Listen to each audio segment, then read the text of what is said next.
When it comes to sin and disobeying of Allah subhanahu wa ta'ala, many people may bring excuses. Some may say, well, I don't see the consequences. I've been doing this haram thing for years. Others may say, well, I don't think I can actually live without committing it. Whatever that sin or the wrong habit, bad habit may be. And there's more and more excuses.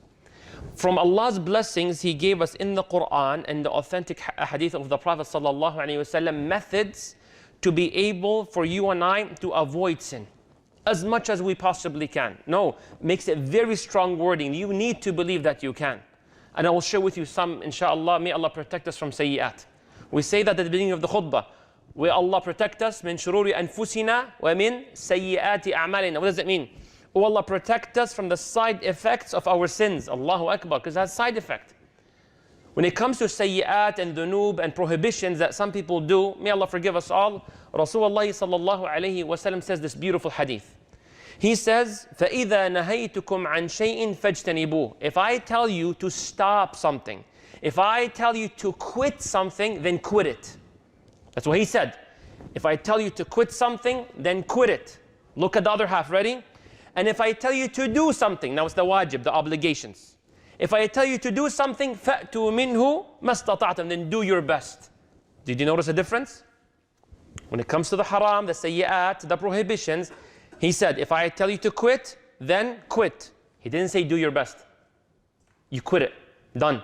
Might be difficult, whatever the case is. You need to just stop. I can't imagine my life without that person, opposite gender, haram relationship. No, just quit it. You can, inshallah. I don't see myself being able to quit watching this thing. No, quit it. Intahu. Done. But when it comes to wajibat, obligations, he tells you do your best. Work as hard as you can, because you can never do the wajib as much as Allah deserves.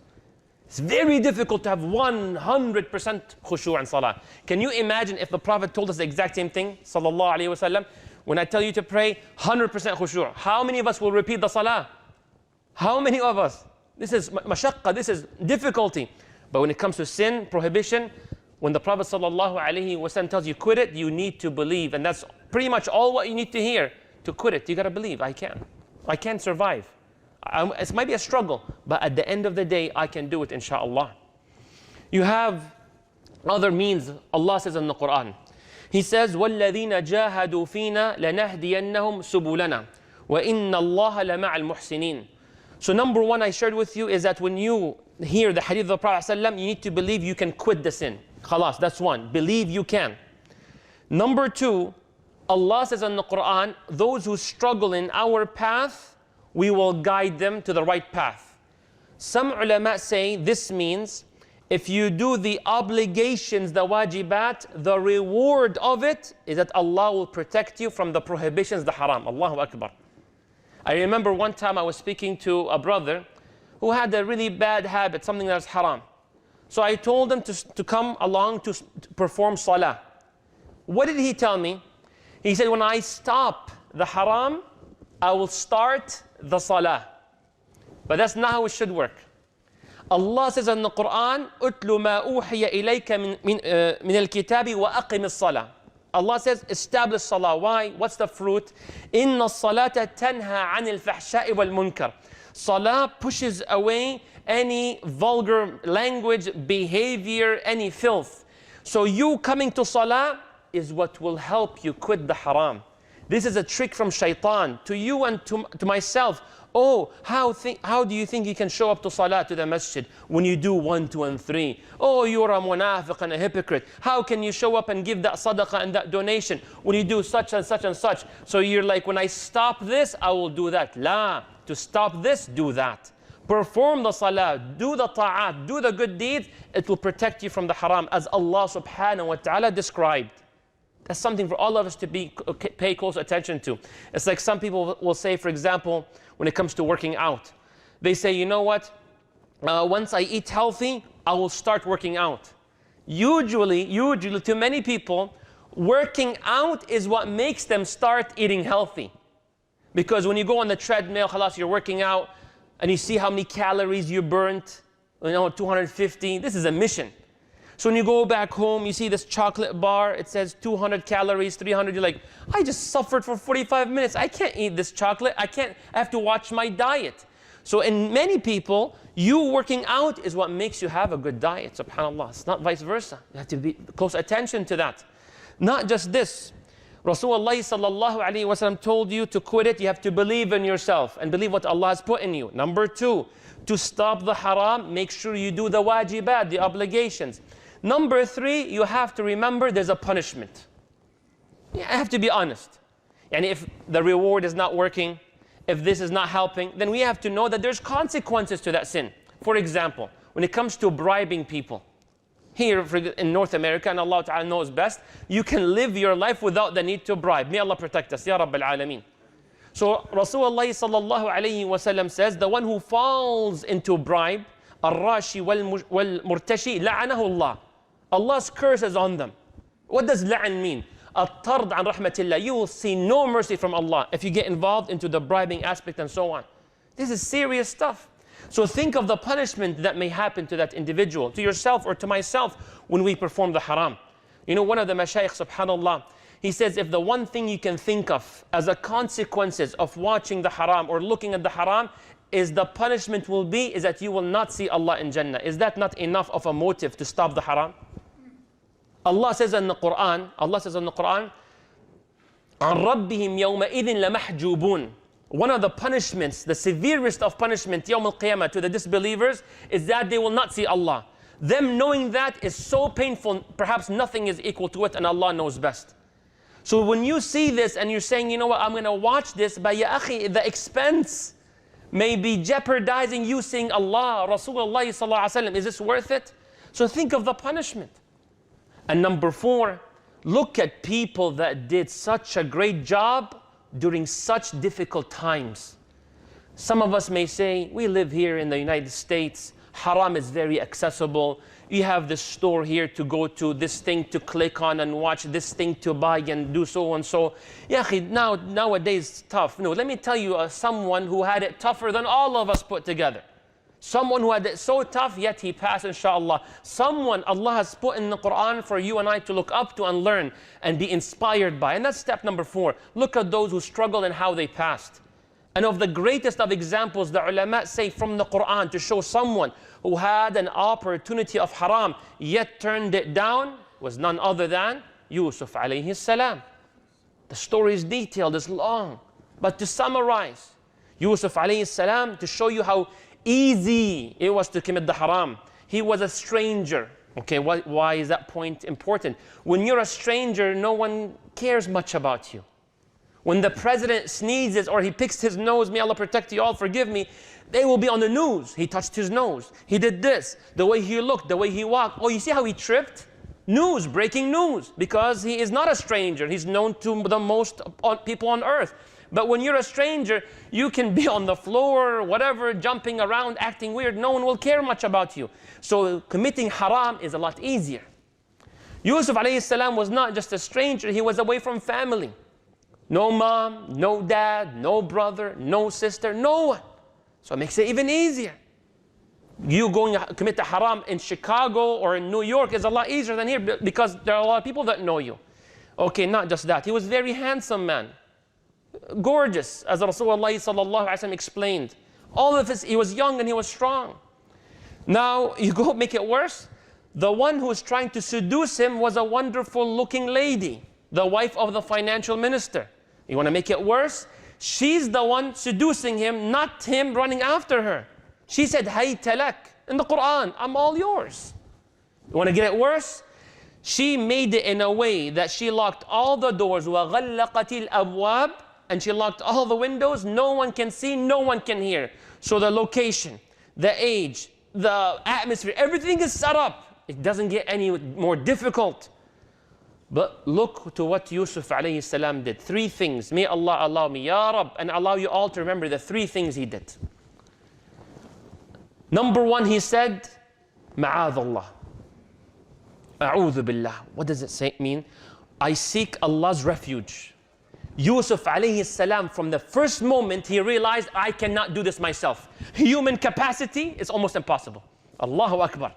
So number one, I need God. I need Allah. So anytime you struggle through anything, through any avenue, haram or the halal or the wajib or the salah or waking up, you need Allah. No one here is a tough guy. I'm telling you, I'm no tough guy. You're not tough guy. We're all weak. We're all poor, no matter how much money and power and influence you have. نحن الفقراء, poor people to Allah. And you have to realize that. And that's Prophet Yusuf alayhi salam. Number one, ma'adh Allah, a'udhu billah. Ya Allah, help me, Allah. Ya Allah, help me. Please acknowledge that. It's very important. When you humble yourself to Allah, Allah elevates you. Number two, innahu rabbi ahsana mathwai. He said, Allah has honored me. I was thrown into a well. I faced death. I was sold as a slave. And now I'm working in the financial minister's palace in Egypt. This is my thank you back to Allah. This is my thank you back to Allah. That now I will use my good looks, my strength, my age, all that stuff, my eloquency in speech to do the major sin. Is this my thank you back? And please remember that. Next time we're about to watch something that is haram, you say, is this my thank you back to Allah for the ayn He gave me? When you're about to listen to backbiting and gossiping, ghibah, you say, that's your thank you back to Allah for your hearing? I have my cousin, first cousin, deaf. Deaf. Wallahi, there were times we say something and we laugh in a gathering and my cousin will be crying. So we go to my cousin, why are you crying? You guys are laughing, I don't know what is it about. I can't hear. Ya Allah. May Allah make us grateful for the hearing. Alhamdulillah, you hear the khutbah, you hear this? Wallahi, it's a ni'mah. There's no price tag. So you tell Allah in a nice way. You tell yourself, is this my thank you back? La. You're in the United States, alhamdulillah, generally safe. Your thank you back to Allah is you go to haram stores. Allah gave you a house that is safe and sound, so you will use your bedroom and the computer in haram. Is this your thank you back? Innahu rabbi ahsana mathwa. And you try the example based on each one of us. Number three, Yusuf alayhi salam, what did he do? He says alayhi salatu was salam, may Allah protect us. He remembered the punishment. He says, innahu la yuflihu al-zalimun. He realized, if I do it, there's punishment. I'm an oppressor. أنا الظالم. Allah gave me these blessings. I used it against him. لا في عقاب. So one of the ways to push you from the haram, no, there's a punishment to it. One of the ulama, he says something very profound. He says, المعاصي نار النعم. Sins are the fire to blessings. Think of the sin as fire. You commit sin, the fire grows, then the fire burns your blessings. So if you lose this blessing and you lose that blessing, you wonder why? It's from the fire of the sins. May Allah protect us. Ya Rabbil Alameen. تأكلها كما تأكل النار الحطب عياذا بالله. May Allah protect us from zawal al-ni'am, the loss of blessings. إنه لا يفلح الظالمون. Remember that Rasulullah sallallahu alayhi wa sallam says that on the day of judgment, the one, for example, who consumes riba, what's the punishment? Of rocks being thrown into their stomachs, swimming in a river of blood. Remember the consequences of not waking up for Fajr and doing things that may be wrong all night long. There's 2 hours left for Fajr, 2 hours. You're like, yeah, I have to sleep. So why did you stay up so late knowing you cannot wake up for Fajr if you sleep for just 2 hours? You know your body. Don't play games.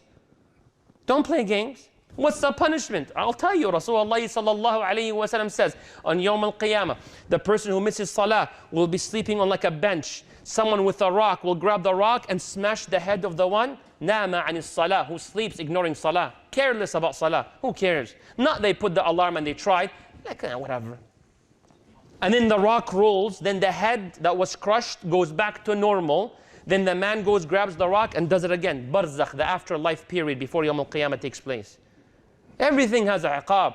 The man who has a hook and rips his right mouth and the right nostril of his nose and his right of the eye, rips it all the way ila qafah. Qafah means the back right here. Ya hada adab, what's going on? Then he does it to the left side.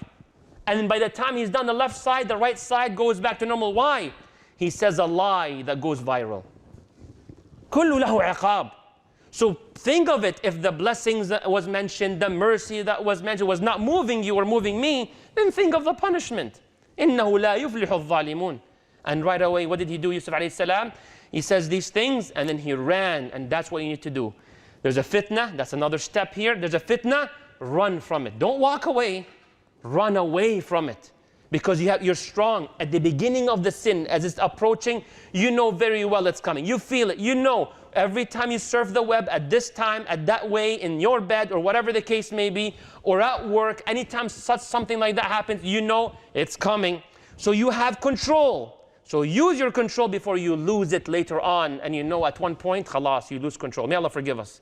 So run as fast as you can.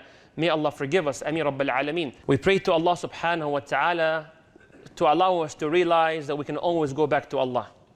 And whatever has been mentioned is not to make you hopeless, rather to make you hopeful. Make you hopeful that Allah may forgive you for what you have done, but also don't have the false hope that you can do the sin and get away with it. You're like, at the end of the day, I'm a Muslim, and no Muslim stays in hell forever. Don't say like what some people said, as in the Quran, يَوْمًا أَوْ بَعْض, like we stay in Jahannam for one day. So what? Ya akhi, don't have this disrespect to Allah. What if it was 1 minute or 1 second in Jahannam? You just let go, like who cares? La, take it serious. You know, when you have this authentic tradition where it's said that when a believer commits a sin, the believer, it's like a mountain that was about to collapse. You feel like the world is about to end when you do the haram. You feel bad, you feel guilty. You don't feel like you want to have fun or go have a meal or anything. You feel ridiculous. That's a sign of iman, inshaAllah. As for the munafiq, as for the one who has no faith, he commits the sin. It's like a fly. He just, move away from here and move on in life. May Allah make us of the mu'mineen. When we do the sin, we feel bad. We feel like the world is about to collapse. That's nothing wrong. That's something to be proud of. So let that pain push you to change. May Allah forgive us. And to end with this, there's a motivational speaker that brings this really great example for us. He says, how do you hunt a wolf in a tundra? Cold weather, how do you get the wolf down? You want to grab him, how? You get a double-bladed knife and you try to find the blood of a seal. You dip that bladed knife into that blood until it becomes like a popsicle. Obviously, instead of a wooden stick, it's a double-bladed knife. Then you place it upside down into the snow, hoping the wolf will smell it, recognize it, and man, this is like, it's pizza, right? It's beautiful. Eventually the wolf comes. You want to hunt that wolf down. The wolf starts to lick that knife, and the warmth of the breath of the wolf melts the blood, bit by bit, bit by bit. And the wolf is loving this blood until all the blood on the bladed knife is completely melted. So the wolf licks it, but now cuts its tongue.